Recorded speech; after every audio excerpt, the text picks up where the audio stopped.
আসসালামু আলাইকুম ওয়া রাহমাতুল্লাহি ওয়া বারাকাতুহু। সবাই কেমন আছেন? আশা করি ভালো আছেন। আজকে একটি নতুন ভিডিও নিয়ে আসলাম। ভাইপার রাসেল ভাইপার, যার আতঙ্কে পুরো বাংলাদেশ এখন আতঙ্কিত। সারা বাংলাদেশে রাসেল ভাইপারের ছোবলে প্রায় ইতিমধ্যেই 20 থেকে 30 জনের মৃত্যু হয়ে সারছে। রাসেল ভাইপার সাপ এমন একটি সাপ, তার ছোবলের 5 মিনিট পরে মানুষের মৃত্যু হয়। তবে এই রাসেল ভাইপার কবে এলো, কখন এলো আমাদের দেশে, তা অবশ্যই আমরা কেউ জানি না। আসলে এটা একটি বিলুপ্ত প্রাণী।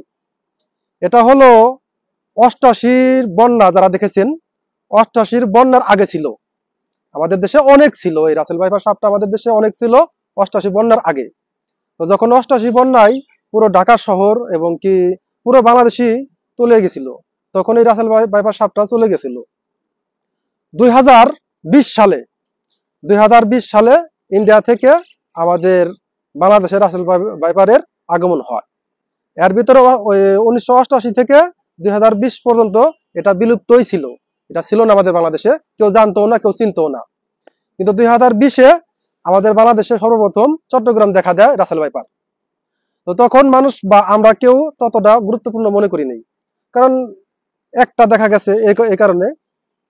তো এখন 2020 থেকে 2024-এ এসে এই 4 বছরে এগুলোর অনেক ভয়াবহ রূপ নিয়েছে, সারা বাংলাদেশ ছড়িয়ে গেছে। এখন চট্টগ্রাম থেকে ঢাকা, ঢাকা থেকে বরিশাল, রাজশাহী, খুলনা, যে কোনো ডিস্ট্রিক্টেই যাচ্ছি ওই ডিস্ট্রিক্টে পাওয়া যাচ্ছে। যেমন আমার ঢাকা ডিস্ট্রিক্ট, ঢাকাতে গত পরশু একটি মহিলাকে কামড় দিয়েছে এবং কি সে মারাও গেছে। এরকম আতঙ্ক। রাসেল ভাইপার সাপটা কিরকম সাপ, আপনারা সাপের কালার এবং ডিজাইন আমাদের স্ক্রিনে দেখতে পাবেন। অবশ্যই আমাদের স্ক্রিনে ফলো করবেন, তখন আমাদের স্ক্রিনে দেখতে পারবেন রাসেল ভাইপার সাপটা দেখতে কেমন, কিরকম। আমি ইঙ্গিতে বলে দেবো, তারপর আমাদের স্ক্রিনে অবশ্যই আপনারা দেখবেন।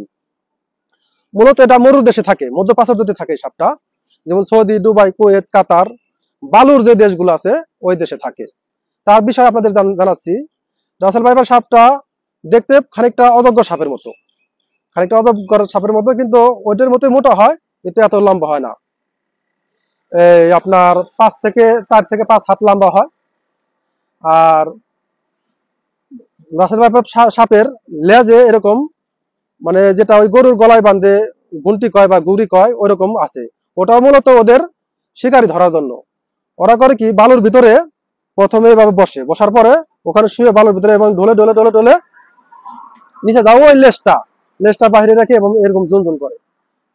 মূলত ওই মরুভূমিতে ঠিক এদের ষান্ডা থাকে, ষান্ডা ছোট ছোট বাচ্চা থাকে, সেই বাচ্চাগুলো রাসেল ভাইপারে খায়। তো ষান্ডার বাচ্চাগুলো ওই ঝুনঝুন করে লড়া দেখে ওরা মনে করে যে ছোট পোকা, ওই ছোট পোকা মনে করে ওই সুবল দিতে আসে, খাইতে আসে, কিন্তু মূলত ওটা রাসেল ভাইপারের লেজ।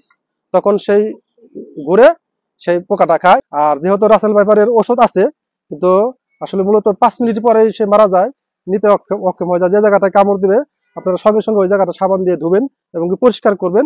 যতটুকু সম্ভব তাৎক্ষণিক তাকে মেডিকেলে নেওয়ার, স্থানীয় হাসপাতালে নেওয়ার চেষ্টা করবেন, স্বাস্থ্য ক্লিনিকে নেওয়ার চেষ্টা করবেন। এই বিষয়ে আপনাদের সাথে আরো তথ্য দেব।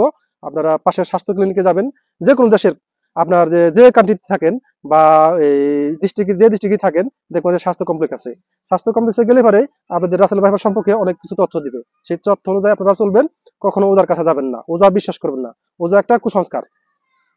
আর রাসেল ভাইপার আতঙ্কটা আমি তো আপনাদের বললাম, শুল্ক মাটিতে তারা থাকে, নরম মাটিতে, শক্ত মাটিতে তারা থাকে না, শক্ত গাড়ার ভিতরেও তারা থাকে না। যে জায়গায় বালু মাটি থাকবে, যে জায়গায় আপনার এই নরম শুল্ক মাটি থাকবে, যে জায়গায় আপনার মনে করেন যে বালুগুলো, মানে অনেক সময় বাড়ি ঘর দেওয়ার জন্য দেখুন বলা বালুগুলো অনেক এরকম পালা দেয়, নরম বালু পায়, ওই বালুর ভিতরে ওদের থেকে অভ্যস্ত ওরা, বালুর ভিতরে থেকে অভ্যস্ত ওরা। আর ওরা কামড়টা অনেক দ্রুত দিতে পারে। ওরা এত দ্রুত কামড় দিতে পারে, আপনার মনে করেন যে 1 সেকেন্ডটাকে 3 ভাগ করে যতটুকু সময় থাকে, অতটুকু সময়ের মধ্যে ওরা চুমল দিতে পারে। এত দ্রুত ওরা। ছোট বাচ্চাদের সবাইকেই দেখে দেখে রাখবেন, যেন কেউ এই সাপের সবল না খায়, এই সাপ থেকে সাবধান থাকবেন। আর আপনারা এক কাজ করবেন, এই সাপটা কিন্তু বিলুপ্ত। আমি দেখেছি এই সাপগুলা যে যেখানে দেখতেছে সেখানেই মেরে ফেলতেছে। আপনারা এই সাপগুলো মেরে না ফেলে আপনারা বন বিভাগ কর্মকর্তাকে ফোন দিন এবং তাদেরকে বলুন তারা এই সাপগুলো এসে নিয়ে যাবে, কারণ এই সাপটা অনেক উপকারী। কিন্তু আবার এই সাপের বিষ অনেক উপকারী, উপকার বলতে অনেক উপকারী, কারণ আমাদের বাংলাদেশ থেকে বিলুপ্ত হয়ে গেছে, শুধু বাংলাদেশ থেকে পৃথিবী থেকে বিলুপ্ত হয়ে গেছে। যেমন আল্লাহ তাআলা ডাইনোসরস বহু বহু বছর আগে ডাইনোসরসকে বিলুপ্ত করে ফেলেছিল, এরকম এই সাপটাও বিলুপ্ত হয়ে গেছে, প্রায় বিলুপ্ত, হাতে গোনা কয়টা সাপ আছে। তো সেই সাপগুলো ইন্ডিয়া থেকে যে কোনো কর্মী 2020 আমাদের বাংলাদেশে ঢুকে, তো 2020 থেকে 2024 পর্যন্ত 4 বছরে মোটামুটি আপনার কিছু বংশ বিস্তার করেছে, কিছু মোটামুটি পুরো বাংলাদেশই ছড়িয়েছে, একটা দুটো করে জায়গা সব ডিস্ট্রিক্টে দেখা গেছে। আপনার মানিকগঞ্জ দেখা গেছে, চট্টগ্রাম দেখা গেছে, নাটোর দেখা গেছে, বরিশাল দেখা গেছে, ঢাকা দেখা গেছে, গাজীপুর দেখা গেছে, ধামরাই দেখা গেছে। এরকম আমরা তথ্য পেয়েছি, সব ডিস্ট্রিক্টেই একটা দুটো করে দেখা যাচ্ছে, তাই মোটামুটি ছড়িয়েছে।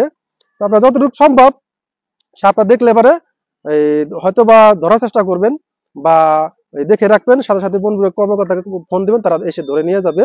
এটাকে সহজে আপনারা মারবেন না, আর এর ছোবল থেকে আপনারা সবাই বেঁচে থাকবেন। আর মূল কথা হলো হাঁস মুরগির যে খড় আছে, খোপ বা খড় যেটাই বলে যার বাসায় যেটা, সেগুলো সবসময় আপনার লাইট দিয়ে দেখে নেবেন। এরা কিন্তু হাঁস মুরগির খোপে থাকে, কারণ হাঁস মুরগির খোপে ওই জায়গায় গরম থাকে এবং ওই জায়গায় ছাই থাকে, নরম মাটি থাকে, ওখানে নিচে বা উপরে থাকে। সবসময় আপনারা টেস্ট করে দেবেন।